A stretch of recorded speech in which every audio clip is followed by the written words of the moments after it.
Olá, meus queridos irmãos, meu nome é André Luiz, sou colaborador da Fraternidade Espírita Paulo de Tarso e hoje, mais uma vez, com muita alegria, venho aqui participar da reunião da terça-feira, onde nós estaremos estudando o Evangelho segundo o Espiritismo, em seu capítulo 6, itens 3 e 4.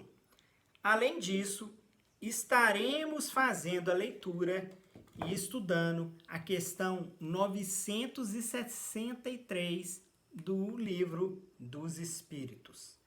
Mas, antes da gente iniciar os nossos estudos, peço a vocês que mentalizem junto comigo para que a gente possa fazer a nossa prece de abertura. Senhor Jesus, muito obrigado pela oportunidade de estarmos aqui reunidos, estudando os seus ensinamentos. Pedimos, Senhor, que ampare a todos nós. Ampare as nossas famílias, ampare a todos que estão à nossa volta, aqueles que estão sofrendo nos hospitais, que estão passando por uma determinada dificuldade, alguma provação. Pedimos, Senhor, que ampare a nossa casa bendita, a Fraternidade Espírita Paulo de Tarso, que tanto ao longo dos anos vem nos ajudando, fazendo com que possamos ter o discernimento correto das lições que foram trazidas e vividas por Jesus, bem como toda a doutrina espírita. Pedimos ainda, Senhor, que continue amparando os trabalhos que lá são realizados na casa da Fraternidade Espírita Paulo de Tarso, e fazendo com que todo esse sofrimento que estamos passando seja passageiro e que Deus possa confortar o coração de cada um de nós, nos ajudando, nos protegendo, afastando de nós qualquer tipo de provação que venha ocorrer dentro do nosso merecimento. Pai nosso que estais no céu, santificado seja o vosso nome. Venha a nós o vosso reino, seja feita a vossa vontade, assim na terra como nos céus. O pão nosso de cada dia nos dai hoje, perdoai nossas ofensas, assim como nós perdoamos a quem nos tem ofendido, e não os deixeis cair em tentação. Assim seja. Então, meus irmãos, a lição de hoje é a lição do capítulo 6 do Evangelho segundo o Espiritismo, que é a lição Cristo Consolador.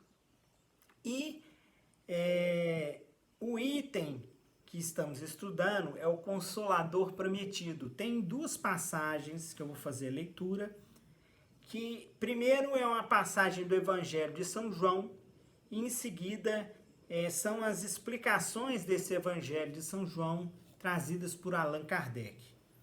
Então, começando o item 3, nós temos o seguinte: se me amais, guardai os meus mandamentos, e o rogarei a meu Pai, e ele vos enviará outro Consolador, a fim de que fique eternamente convosco. O Espírito de verdade, que o mundo não pode receber, porque o não vê e absolutamente não o conhece.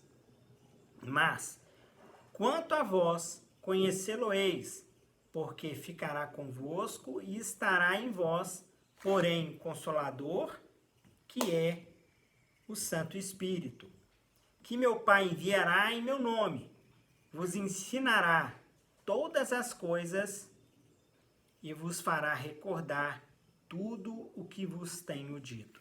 São João, capítulo 14, versículos 15 a 17 e versículo 26. O item 4 vem sendo explicado esta lição do Evangelho de São João, evangelista. Jesus promete outro Consolador, o Espírito de verdade, que o mundo ainda não conhece, por não estar maduro para o compreender. Consolador que o Pai enviará para ensinar todas as coisas e para relembrar o que o Cristo há dito. Se, portanto, o Espírito de verdade tinha a vir mais tarde ensinar todas as coisas, é que o Cristo não dissera tudo. Se ele vem relembrar que o Cristo disse, é que o que esse disse foi esquecido ou mal compreendido. O Espiritismo vem na época predita cumprir a promessa de Cristo. Preside a seu advento o Espírito de verdade. Ele chama os homens à observância da lei. Ensina todas as coisas, fazendo compreender o que Jesus só disse por parábolas. Advertiu Cristo: ouça os que têm ouvidos para ouvir. O Espiritismo vem abrir os olhos e os ouvidos, porquanto fala em figuras, nem alegorias, levando o véu intencionalmente, lançando sobre certos mistérios. Vem finalmente trazer a consolação suprema aos deserdados da terra e a todos os que, porém, atribuindo causa justa e fim útil a todas as dores. Disso Cristo: bem-aventurados os aflitos, porque serão consolados. Mas como há de alguém sentir-se ditoso por sofrer, se não sabe por que sofre? O Espiritismo mostra a causa dos sofrimentos nas existências anteriores e na destinação da Terra, onde o homem expia o seu passado. Mostra o objetivo dos sofrimentos, apontando-o como crises salutares que produzem a cura e como meio de depuração que garante a felicidade nas existências futuras. O homem compreende que mereceu sofrer e acha justo o sofrimento. Sabe que este lhe auxilia o adiantamento e o aceita sem murmurar, como o obreiro aceita o trabalho que lhe assegurará o salário. O Espiritismo lhe dá fé inabalável no futuro e a dúvida pungente não mais lhe aposta da alma, dando-lhe a ver do alto as coisas, a importância das vicissitudes terrenas. Some-se no vasto e esplêndido horizonte que ele o faz descortinar e a perspectiva da felicidade que o espera lhe dá a paciência, a resignação e a coragem de ir até o termo do caminho. Assim, o Espiritismo realiza o que Jesus disse do Consolador prometido: conhecimento das coisas, fazendo que o homem saiba onde vem, para onde vai e por que está na terra. Atrai para os verdadeiros princípios da lei de Deus e consola pela fé e pela esperança. Então, essa foi a leitura do Evangelho do capítulo 6, itens 3 e 4. Agora, vamos fazer a leitura da questão 963 do Livro dos Espíritos. Intervenção de Deus nas penalidades e recompensas. Deus se ocupa pessoalmente de cada homem? Ele não é muito grande, nós muito pequenos, para que cada indivíduo em particular tenha alguma importância a seus olhos? Deus se ocupa de todos os seres que criou, por menores que sejam. Nada é muito pequeno para a sua bondade. Então, meus irmãos, a partir do momento que a gente faz a leitura tanto do Evangelho, segundo o Espiritismo, seu capítulo 6, quanto da lição 9, da questão 963 do Livro dos Espíritos, a gente pode realizar várias reflexões do estudo da noite de hoje. E só para que a gente possa entender e contextualizar, o capítulo 6, ele tem, como eu tinha dito antes, o título Cristo Consolador.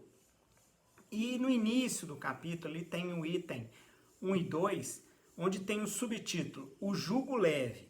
Depois nós temos o Consolador prometido, e logo após o Consolador prometido, nós temos instruções dos Espíritos, onde vem trazendo o advento do Espírito da verdade. E no que diz respeito ao Consolador prometido, Jesus, desde a época em que ele ainda veio aqui na Terra, ele já alertava a todos nós que ele mandaria um Consolador. Esse Consolador iria explicar para todos nós, ia trazer para todos nós um esclarecimento sobre aquilo que porventura não entendíamos, porque vivíamos um momento diferente. Olha, Jesus veio aqui na Terra, como governador que ensinar o Evangelho, que é a Boa Nova. Então, Evangelho, o significado da palavra Evangelho significa Boa Nova. Boa Nova por quê? Porque naquela época não se conhecia o amor, não se conhecia o perdão, não se conheciam inúmeras virtudes que Jesus, quando veio aqui na Terra, ele veio nos ensinar. Só que as pessoas, elas não estavam preparadas para receber toda a bagagem, porque elas não tinham ainda a maturidade suficiente para isso. Tanto que o mestre, ele foi questionado, ele foi incompreendido, porque as pessoas naquela época, elas não conheciam, não sabiam o que era o amor. Eles ainda não sabiam o que era o amar a Deus acima de todas as coisas e ao próximo como a nós mesmos. Eles ainda tinham algumas ideias politeístas, eles confundiram a figura de Cristo aqui na Terra como se ele tivesse vindo para poder dominar as pessoas que estavam aqui, no sentido de que tomar o reino de Herodes e de Roma, e aí em cima disso iniciar todo o seu reinado. E na verdade ele mesmo falou que o reino dele não era daquele mundo, não é desse mundo, mas sim o reino dos céus. Mas mesmo assim as pessoas, elas não entendiam, não compreendiam, tanto que ele foi perseguido, torturado e ainda morto da pior forma possível, que foi através da cruz, crucificado. E mesmo ainda crucificado, ele ainda recebeu uma coroa de espinhos, recebeu inúmeros açoites e ainda no final foi cravada uma lança em seu coração. Então, isso a gente percebe que Jesus, que é o espírito mais puro que pisou aqui na Terra, ele teve essa dificuldade. Imagine se ele ainda viesse trazer algo mais. E olha que ele ensinava através das parábolas para as pessoas, da forma mais simples. E parábolas nós sabemos que são histórias com fundos morais.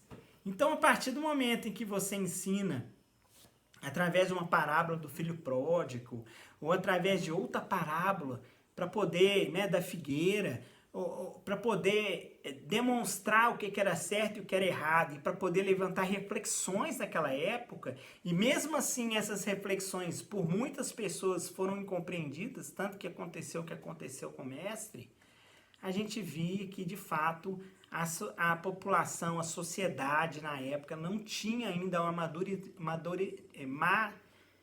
maturidade para entender os ensinamentos de forma mais aprofundada. Mas ele sabendo disso, ele conhecendo disso, das nossas limitações, o que ele fez? Ele falou, eu vou encaminhar para vocês um Espírito da Verdade. Ele vai vir consolar. E aí quando a gente verifica primeiro, o que é consolar? Consolar é aliviar o sofrimento de alguém, Ele vai vir trazer, esclarecer. E, por sua vez, a gente percebe que, de fato, o Espírito da Verdade, ele apareceu. E apareceu, em 1857, onde, lá na França, onde a história é contada, um professor muito interessado por tudo que ele estava vivenciando e conhecendo naquela época, e eu estou resumindo, muito resumido, a história de Allan Kardec, ele iniciou um estudo. E esse estudo foi com a finalidade de realizar a codificação de tudo que ele conseguiu fazer de levantamento das inúmeras manifestações mediúnicas que eram apresentadas pelos médicos, através da escrita, e que ele, diante disso, ele fez um compêndio. E através disso nasceu o primeiro livro da doutrina espírita, que é o Livro dos Espíritos. E aí, nesse Livro dos Espíritos, a gente sabe, através né, do diálogo que ele e aí através também, né, das perguntas que ele fazia para os médios que estavam ali psicografando, né, os textos e as perguntas que eram feitas. A primeira resposta que, num momento que ele estava em casa, concentrado e vivendo um momento, né, isso em torno de 1856, no dia 24 de março de 1856, o Kardec ele estava no seu escritório escrevendo um texto sobre os espíritos, e aí suas manifestações, quando por várias vezes ouviu repetidas batidas. Ele achou aquilo assim estranho, mas ele não conseguiu encontrar de onde que eram aquelas batidas. No dia seguinte, ou seja, no dia 25 de março, isso foi no dia 24, no dia 25 de março, era dia de sessão na casa do senhor Baldim, e lá Kardec interroga o espírito Zéfiro sobre a origem das batidas. E aí, diante disso, foi acontecimento que consta, inclusive, no livro Obras Póstumas, e lá foi feita a seguinte pergunta: ouviste, sem dúvida, o relato de fato que acabo de fazer? Poderia dizer-me qual a causa daquelas pancadas que fizeram ouvir com tanta persistência? Resposta: era o teu espírito familiar. E aí tem uma nota: nessa época ainda não fazia distinção nenhuma entre as diversas categorias de espíritos simpáticos, dava-lhe todos a denominação de espíritos familiares. Com que fim foi ele bater naquele modo? Queria comunicar-se contigo. E aí perguntou: poderia nos dizer quem é ele? Podes perguntar-lhe ele mesmo, porque está aqui. Meu espírito familiar, quem quer que tu sejas, agradeço-te. Ou me teres vindo visitar, considerás em dizer-me quem és? E aí a resposta: para ti chamar-me-ei a verdade, e todos os meses aqui, durante 1/4 de hora, estarei à sua disposição. Ontem, quando batestes estando eu a trabalhar, tinhas algumas coisas de particular a dizer-me? Aí a resposta: o que eu tinha a dizer-te era sobre o trabalho a que te aplicavas. Desagradava-me o que escrevias e quis fazer que o abandonastes. A tua desaprovação era referente ao capítulo que eu escrevia ou ao conjunto do trabalho? Pergunta Kardec. Aí ele responde: ao capítulo de ontem, submeto ao teu juízo, e releres e reconhecerá tuas faltas e corrigirás. Eu mesmo não me sentia satisfeito com aquele capítulo, e o refiz hoje. Está melhor? Aí o Espírito da Verdade respondeu: está melhor, mas ainda não satisfaz. Relê da 3ª à 30ª linha e com um grave erro depararás. Rasguei o que escrevera ontem. Não importa. Isso não impediu de que a falta continuasse. Relê e verás. O nome verdade que adotaste constitui uma alusão à verdade que eu procuro? Aí resposta: talvez. Pelo menos é um guia que te protegerá e ajudará.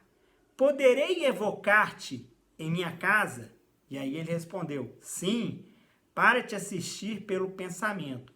Mas para respostas escritas em tua casa, só daqui a muito tempo poderás obtê-las.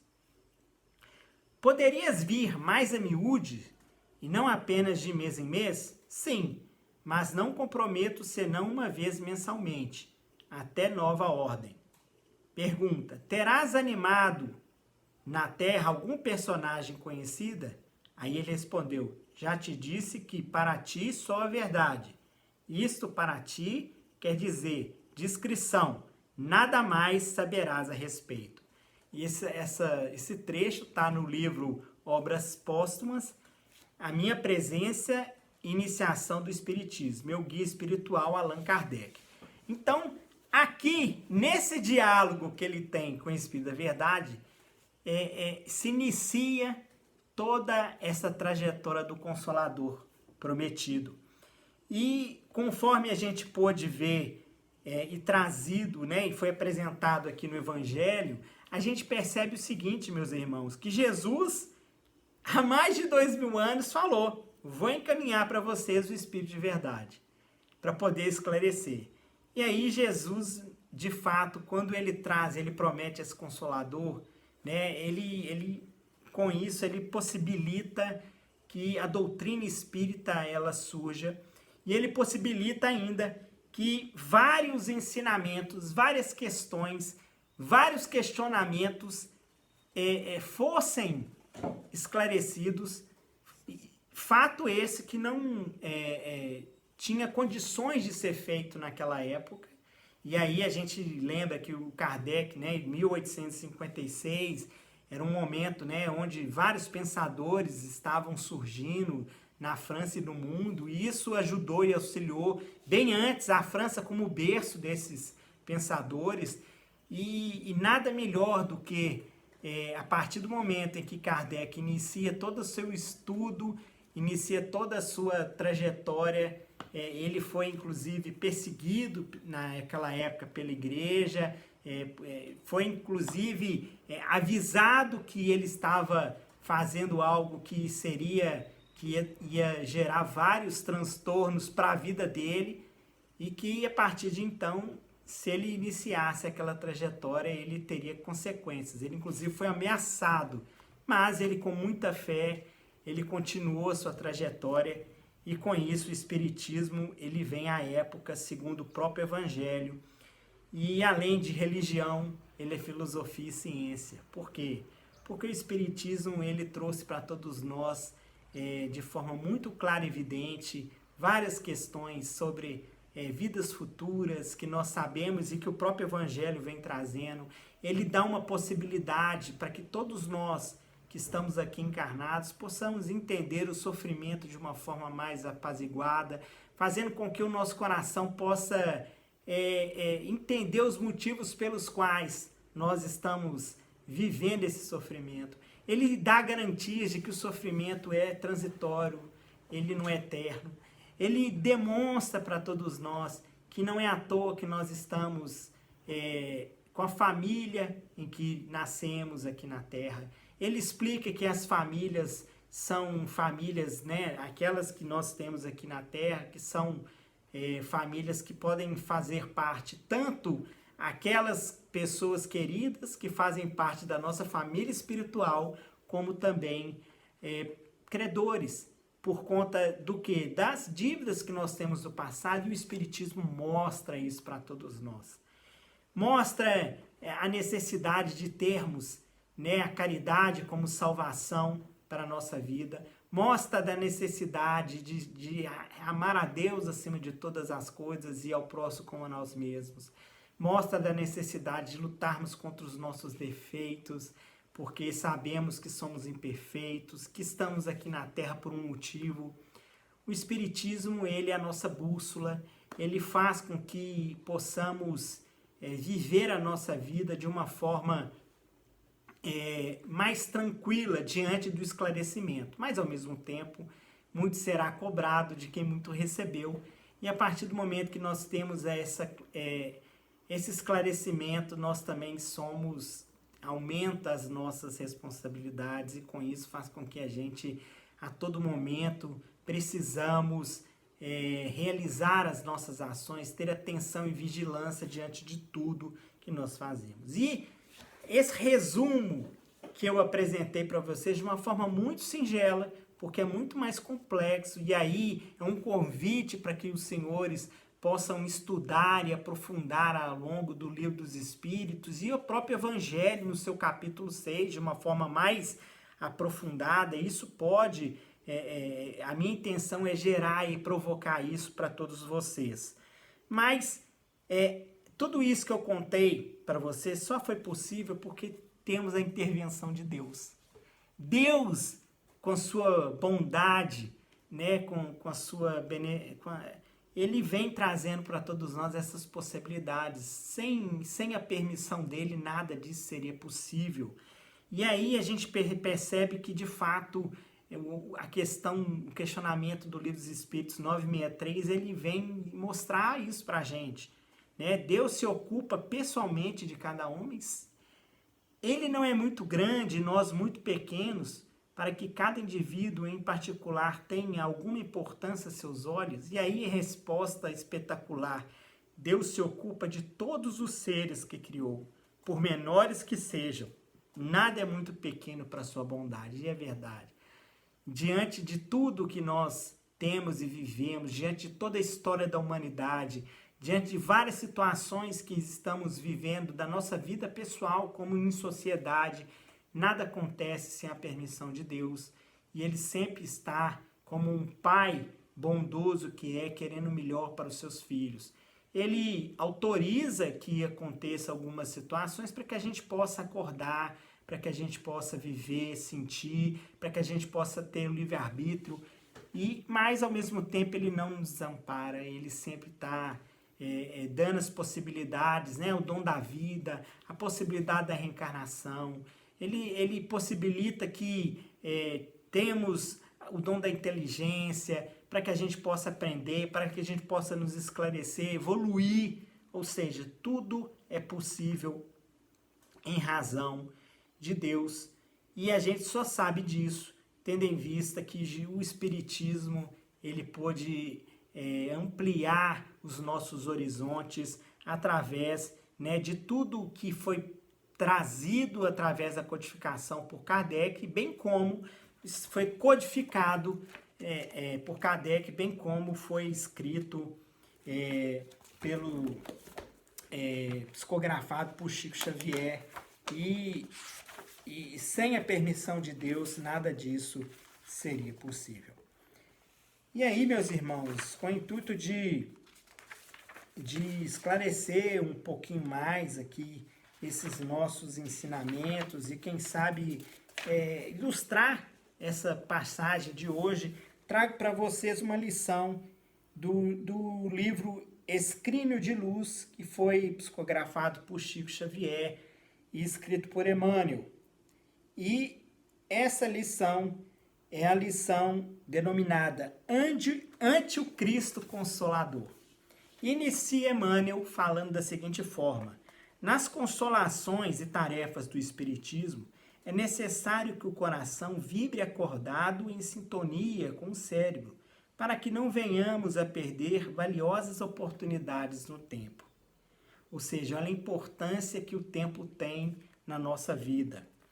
Provarás a sobrevivência da alma, além da morte, através de testemunhos insofismáveis da experimentação. Entretanto, que valor apresentará semelhante esforço, se não auxiliais o perfeiçoamento moral do espírito em peregrinação na carne?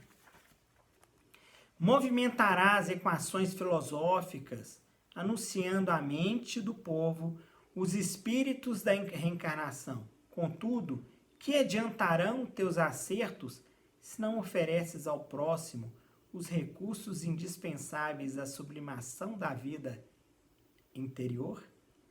Aproveitarás a mediunidade, distribuindo ideias novas e novas convicções entre os homens sedentos de esperança, por intermédio da argumentação irretorquível.